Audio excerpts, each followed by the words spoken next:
Welcome back to Fox and Friends.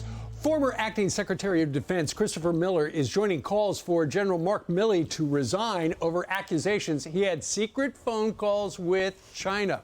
Miller telling Fox News, quote, "I did not and would not ever authorize such conduct." Meanwhile, President Biden is standing behind the general, saying General Milley has great confidence in General Milley. Retired Army General, Brigadier General, I should say, Don Bolduc, joins us now. General, who's right here? General Jack Keane, who said to Fox yesterday he takes Milley at his word and called his actions responsible, or so many others?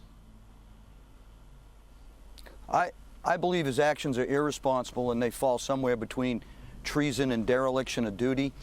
We never would tolerate that in our subordinate officers. We would remove them immediately. Lieutenant Colonel Scheller, Lieutenant Colonel Lohmeyer are recent examples.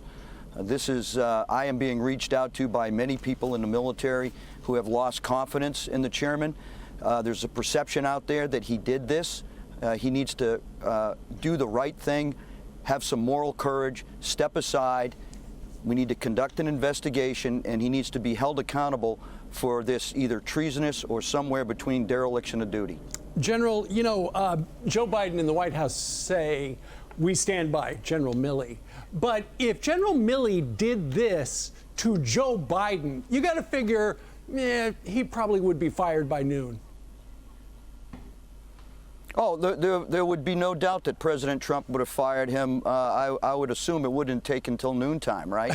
And rightly so. This is a loss of confidence. I mean, how many times are we going to lose confidence in this guy? First of all, we have a border security situation, which the military has tremendous responsibility, and our border security is failing right now. The withdrawal in Afghanistan was a disaster. The policy, military strategy leading up to the withdrawal was a disaster, and now we have these phone calls to counterparts. I talked to many of my counterparts as a, division level commander, Special Operations Command Africa, and never would it have entered my mind to make any comments like this. We have to develop those relationships. They're necessary, but this, if true, is treasonous, or at the least a dereliction of duty. That's what President Trump said, too. He said if it is true, it's treason.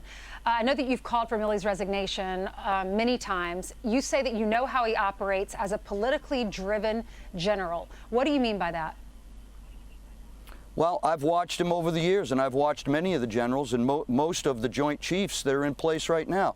They changed their colors. A lot of them started off with George Bush, transitioned over to President Obama, and bought off on all the bad policy in Africa, Afghanistan, Iraq, Syria, all over the world that weakened America's position with their allies.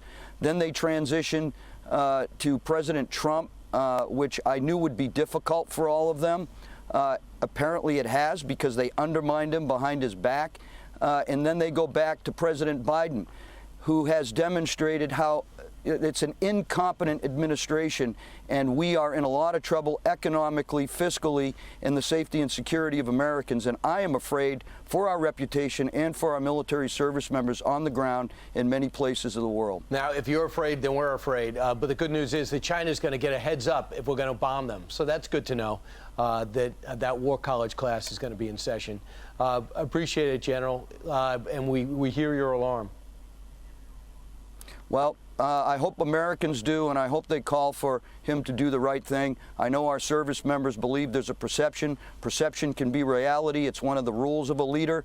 And if you're not operating effectively and you're hurting your organization, you need to step aside. All right. General, thank you very much. Thanks for your service, General. God bless you all. Thank you. God bless you. Indeed.